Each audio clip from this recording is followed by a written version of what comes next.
কথা ছিল অক্টোবরে চীন সফর করবে টিম আর্জেন্টিনা, তবে না, আর্জেন্টাইন মাস্টারমাইন্ড এবার ভিন্ন পথ বেছে নিয়েছেন। চীনে খেললে অপেক্ষাকৃত দুর্বল দল পেত, আর সে কারণেই বাতিল করেছে চীন সফর।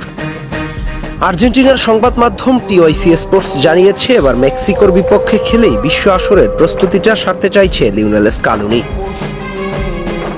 2022 বিশ্বকাপে সৌদির সাথে হারের পরে মেক্সিকোর বিপক্ষে ডু অর ডাই ম্যাচ হয়ে দাঁড়িয়েছিল আলবিসেলেস্তেদের জন্য। আর সেই ম্যাচে বেশ টাফ টাইম দিয়েছিল মেক্সিকো, যদিও সব বাধা কাটিয়ে 64 মিনিটে লিওনেল মেসি গোল করে এগিয়ে দেয়। শেষ পর্যন্ত 87 মিনিটে শেষ প্যারাকটি ঠুকে দিয়েছিল এনজো ফার্নান্দেজ। এবার সেই পথ ধরেই হারতে যাচ্ছে লিওনেল স্কালোনি। মেসির শেষ বিশ্বকাপ, তার উপরে আর্জেন্টিনা দল হিসেবে আছেন বেশ ভালো অবস্থানে। এই মুহূর্তে চীন সফরে সেটা দলের জন্য খুব বেশি লাভ হতো না। ধারণা করা হচ্ছে 8 থেকে 14 অক্টোবরের মধ্যেই হতে যাচ্ছে এই ম্যাচটি। কথা আছে একই মাসে আরও একটি প্রীতি ম্যাচ খেলবে লিওনেল মেসির দল, তবে প্রতিপক্ষ এবং ভেন্যু এখনো চূড়ান্ত নয়। আর্জেন্টিনা মেক্সিকো দ্বৈরথ মানেই এক অন্যরকম আবেগ। কাতার বিশ্বকাপের সেই উত্তেজনাপূর্ণ লড়াইয়ের পর দুই দল আবার মুখোমুখি হতে যাচ্ছে, তাও আবার বিশ্বকাপের আগ মুহূর্তে। স্কালোনির চোখে এই ম্যাচ কেবল প্রস্তুতি নয়, বরং আসন্ন আসরে দলের লড়াকু মানসিকতা গড়ে তোলার অংশ। মেসির জন্য হতে যাচ্ছে এটি শেষ বিশ্ব মঞ্চ, তাই প্রতিটি ম্যাচই এখন বিশেষ।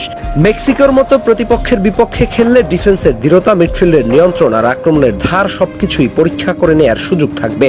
আপাতত সেই দিকেই মন মাস্টারমাইন্ড স্কালোনির। গোলবারে ইমি মার্টিনেজ, ডিফেন্সে কোটি Romero, general Otamendi, Lisandro Martinez, সাথে পরখ করে দেখার জন্য নতুন কিছু মুখ। মাঠে এনজো ফার্নান্দেজ, ডিপল ম্যাকঅ্যালিস্টার, সাথে রিয়াল মাদ্রিদের নতুন সাইনিং মাস্তান্তুয়ানো সহ নতুন কিছু অপশন। অ্যাটাকিং অপশনে লিওনেল মেসির সঙ্গী হতে পারে আলমাদা, লাউতারো মার্টিনেজ, হুলিয়ান আলভারেজ সহ নয়া, সিমিওনে, নিকোপাত সহ একাধিক নয়া তারকা। তাদেরকে পরখ করে দেখার মিশন হতে পারে এটি। আর্জেন্টাইন সমর্থকরা আশায় বুক বাঁধতে পারে আরো একবার। লিওনেল স্কালোনির হাত ধরে নিজেদের তৃতীয় বিশ্বকাপ ঘরে তুলে টিম আর্জেন্টিনা। এবার ব্যাক টু ব্যাক বিশ্বকাপ জিততে ছক কষছে কোচ স্কালোনি। মেসির নেতৃত্বে বিশ্ব আসরে আরো একবার পা রাখতে চলছে আর্জেন্টিনা। সেখানে ভালো প্রস্তুতি সারতেই মূলত মেক্সিকোকে বেছে নিয়েছে মেসির দল। আহমেদ হাসনাইন খান, টিম স্পোর্টস।